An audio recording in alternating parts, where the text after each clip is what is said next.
নমস্কার, সকলকে স্বাগত জানাই আমাদের চ্যানেলে। আপনার দিনটি শুভ হোক এই প্রার্থনা করে আজকের ভিডিওটি শুরু করছি।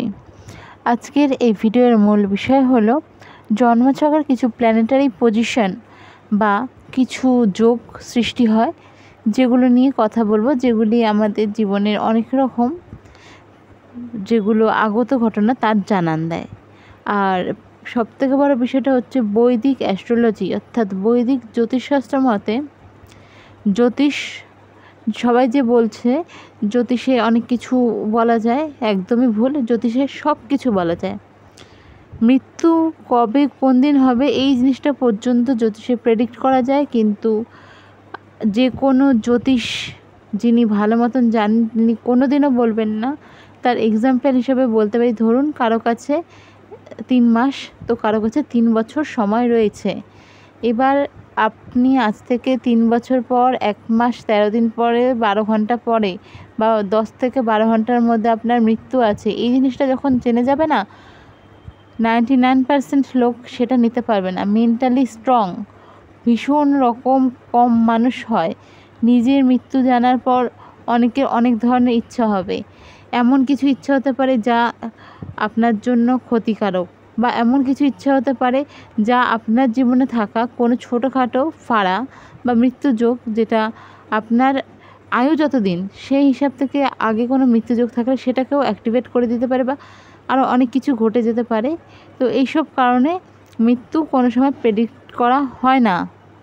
এছাড়াও সত্যি বলতে জ্যোতিষশাস্ত্রে মৃত্যু কিভাবে হতে পারে তার একটা ব্যাখ্যা দেওয়া যায়। ধরুন কারো মৃত্যু অ্যাক্সিডেন্টাল হবে, বা কী ধরনের অ্যাক্সিডেন্ট কী হতে পারে, এই সব কিছুরই কম বেশি একটা আইডিয়া জ্যোতিষশাস্ত্রে করা যায়। তার জন্য দীর্ঘ চেষ্টা, আর এটা একদিনে সম্ভব না। এটা মানে একজনের বার চার্টের ওপর কাজ করতে করতে প্ল্যানেটারি পজিশন আরও অনেক কিছু আছে ভিতরে, এই সব কিছু প্রেডিক্ট করে এই জিনিসগুলো করা যায়। তো আজকে আমি সেরকমই কিছু জিনিস বলবো, যে জিনিসগুলো আপনারা মেনে চলতে পারেন। খুব সামান্য জিনিস যা অনেক কিছু জীবনে বদল ঘটাতে পারে। তো চলুন ভিডিওটি শুরু করা যাক। আর আমি কিছু এক্সাম্পল হিসেবেও আপনাদের বলে দেব। বৈদিক জ্যোতিষ মতে এমন অনেক কিছু আছে যেগুলো আমরা জানতে পারি, বা বলেইছিলাম যে সব কিছুই আছে যা আমরা জানতে পারি।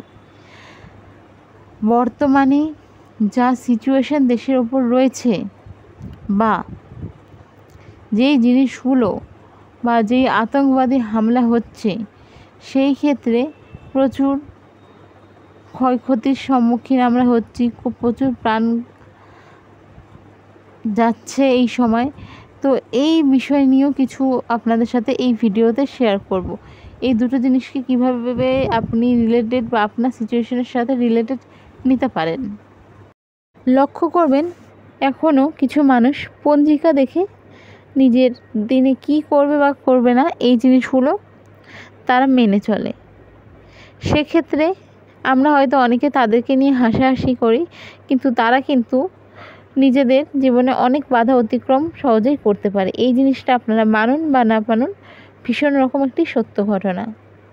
তো সেরকমভাবেই কিছু কিছু জিনিস থাকে যে কোন দিন কোন দিকে যাত্রা অশুভ বা শুভ নয়, এই জিনিসগুলো কিন্তু মেনে চলে অনেকেই।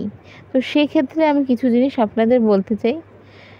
আমাদের জীবনে কিন্তু চলার পথে মানে আমাদের যে জীবনটা, পুরো জীবনটার একটা সীমারেখা রয়েছে। অর্থাৎ বলে না প্রত্যেকটা জিনিসের একটি এক্সপায়ারি ডেট থাকে, সেরকম আমাদের জীবনেরও একটা এক্সপায়ারি ডেট সবার আছে। সেই ক্ষেত্রে আমরা ধরুন কাউকে মৃত্যুর প্রেডিকশন দিই না, তবে তার গড় আয়ু ধরে নিন 60, 65, 70 বছর পর্যন্ত হয়। কিন্তু কোনো ক্ষেত্রে সেই মানুষের জীবনে যদি অকাল মৃত্যুর যোগ থাকে, তার সাথে সাথে আয়ু যদি থাকে 70 বছর, তাহলে প্রথম যে জিনিসটা হয়, তার অকাল মৃত্যু কাটানোর সব রকম রাস্তা থাকে। এই জিনিসটা মানতে হবে। যার আয়ু অলরেডি 70 বছর 60 বছর পর্যন্ত রয়েছে, তার যদি অকাল মৃত্যুর যোগ থাকে, তাহলে সেক্ষেত্রে কিন্তু সে সহজেই তার অকাল মৃত্যু এড়িয়ে যেতে পারে কিছু রেমিডিস বা কিছু জিনিস মেনে। আমাদের বৈদিক জ্যোতিষশাস্ত্র মতে কিন্তু কোনো একটি গ্রহ সরাসরি কোনো মৃত্যুর ভবিষ্যৎবাণী করতে পারে না বা করে না। কিছু গ্রহ এবং গ্রহের সংমিশ্রণেই কিন্তু জীবনের শেষ অর্থাৎ মৃত্যুর সম্ভাবনা বা মৃত্যু প্রেডিকশন করা সম্ভব হয়।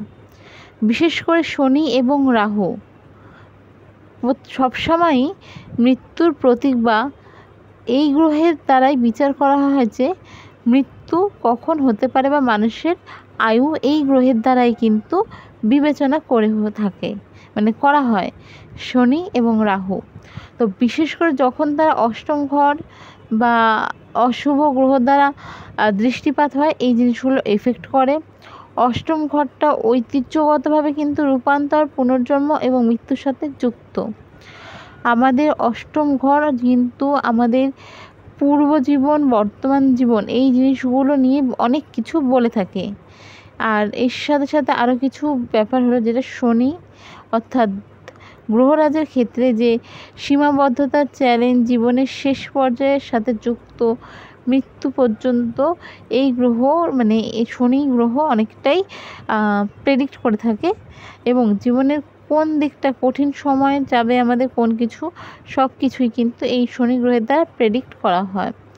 আর অষ্টম ঘরের কথা, অষ্টম ঘর হচ্ছে রূপান্তর, পুনর্জন্ম এবং মৃত্যু প্রেডিক্ট করে। এর সাথে সাথে দ্বাদশ ঘরও কিন্তু মৃত্যুর সাথে সরাসরি যুক্ত না হলেও এই ঘরটি কিন্তু আপনার ক্ষতি, আপনার ভাগ্যের ঘর হিসাবে এবং এই যে হঠাৎ করে ঘটে যাওয়া কিছু ঘটনার সাথে অপমৃত্যু এই জিনিসগুলো কিন্তু প্রেডিক্ট করে। যারা আত্মহত্যা করে বা নিচে মানে সুসাইড করে এই জিনিসগুলো মাথায় রাখবেন, তারা কিন্তু সুসাইড করবে বলেই জন্ম নেয় না। তাদের ঘরে নানান গ্রহের এফেক্ট এমন থাকে যে তাদের অপমৃত্যু বা হঠাৎ যে এরকম ধরনের মৃত্যু এই জিনিসগুলো প্রেডিক্ট করে।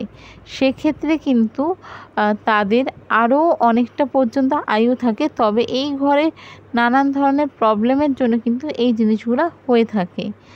আর গ্রহ দশা এবং গোচর, তো বৈদিক জ্যোতিষশাস্ত্র মতে কিন্তু মৃত্যুসহ বিভিন্ন ঘটনার জীবনে যেগুলো হয় সেগুলি সময় নির্ধারণের জন্য দশা পদ্ধতিটা ব্যবহার করা হয়ে থাকে। মারাকা গ্রহ বলে আমরা অনেক কিছু হয়তো অনেকে জানি, কিন্তু মারাকা গ্রহ সম্পর্কে জানেন না তাদের বলতে চাই মঙ্গলের মতন এই গ্রহগুলিকে কিন্তু নির্দিষ্ট প্রেক্ষাপটে মৃত্যু ঘটানোর গ্রহ হিসাবে বিবেচনা করা হয়, বিশেষ করে যখন তারা সপ্তম ঘরে সক্রিয় থাকে বা অশুভ গ্রহের এফেক্ট তাদের উপর থাকে। তো সপ্তম অষ্টম ঘর কিছুটা এফেক্ট, সপ্তম ঘর কিছুটা এফেক্ট ফেললেও ষষ্ঠ ঘর, অষ্টম ঘর এবং 12 নম্বর ঘর অর্থাৎ দ্বাদশ ঘর ভীষণভাবে আমাদের বাচ্চাটা কিন্তু এফেক্ট ফেলে, যে আমাদের মৃত্যু বা আমাদের কঠিন সময় বা আমাদের অপমৃত্যু বা নানান ধরনের প্রবলেম যেটা মৃত্যু ঘটিত হতে পারে সেগুলি এরাই দেখে থাকে। আর এর সাথে সাথে কিন্তু অষ্টম ঘর এবং অষ্টম ঘরের অধিপতি আমাদের জীবনে হঠাৎ ঘটে যাওয়া কোনো দুর্ঘটনা বা হঠাৎ মৃত্যু এই জিনিসগুলোকে দেখে থাকে। আর longevity, sudden death, type of death এগুলোকেও প্রেডিক্ট করে থাকে। কিন্তু বৈদিক শাস্ত্র মতে ডেথ অর্থাৎ মৃত্যু প্রেডিক্ট করা বৈধ নয় বা এটাকে বৈধতা দেওয়া হয় না। তার জন্য যে কোনো অ্যাস্ট্রোলজার বা আমরা বলে থাকি যে ডেথ প্রেডিকশন করা উচিত না, আর বা মানে এটা করাটা ঠিক না এবং সবার পক্ষে সম্ভব না। এই যে আমি আপনাদের সামনে কথাটা বলছি, আজকে ধরুন আমি নিজের জন্য কিউরিওসিটির জন্য আমার একটা প্রেডিকশন করে নিলাম ডেথ, কোনো কারণবশত যদি সেটা আমি দেখি 1 মাস 3 মাস, আমি কিন্তু মানসিকভাবে আস্তে আস্তে কতটা স্ট্রং থাকবো সিচুয়েশনে জানি না। হয়তো এরকম হতে পারে যে আমার হাতে 1 মাস রয়েছে, তার জন্য আমি যা আছে নিজের স্থাবর অস্থাবর সম্পত্তি, নিজের কাছের মানুষ থেকে শুরু করে যা আমার পক্ষে সম্ভব সেটাও করতে পারি। আবার দেখার সাথে সাথেই আমি কিন্তু মানসিক ভারসাম্য হারিয়েও ফেলতে পারি। তো এই জিনিসগুলো ভীষণ রকম এফেক্ট ফেলে দেখে কোনোদিনও কোনো অ্যাস্ট্রোলজার আপনার ডেথ প্রেডিক্ট করবে না। আর এটা হচ্ছে অ্যাস্ট্রোলজারের ক্ষেত্রে এই জিনিসটাকে বৈধতা দেওয়া হয় না। কিন্তু যেই জিনিসগুলো আমি বললাম যে সাডেন ডেথ বা এই কিছু, এই যে আমাদের জিনিসটা মানে অ্যাজ এ এক্সাম্পল বলছি, সবসময় যে একজনের বাচ্চার বা একজন মাঙ্গলিক হলে বলে যে আরেকজনের মৃত্যু ঘটবে এই জিনিসটাও নয়। কিছু কিছু সময় আমাদের পজিশন বা আমাদের নিজস্ব কিছু এমন গ্রহের প্ল্যানেটারি পজিশন হয়ে থাকে, তার সাথে সাথে আমাদের দিন হিসাবে কিন্তু কোন দিকে যাত্রা ভীষণ রকম অশুভ হতে পারে, এই জিনিসগুলো একটু মেনটেন করা উচিত কিছু ক্ষেত্রে। তাই আমি বলবো কোনো কারো থেকে যদি আপনাদের সুবিধা হয় ভালো, বা অথবা একটি পঞ্জিকা নিজেদের সাথে রাখুন।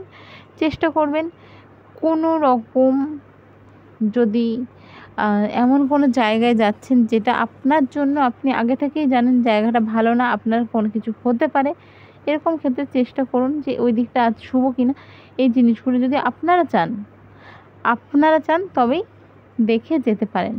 এক্সাম্পল হিসাবে আমি আরও একটা জিনিস বলতে চাই, ধরুন আপনি এমন কোথাও যাচ্ছেন যেখানে আপনার ডেথ থ্রেট হতে পারে, বা এমন কোনো সিচুয়েশনে যাচ্ছেন যেখানে আপনার সাথে ভীষণ রকম অশান্তি হয়েছে, আপনার কোনো ক্ষতি করে দিতে পারে।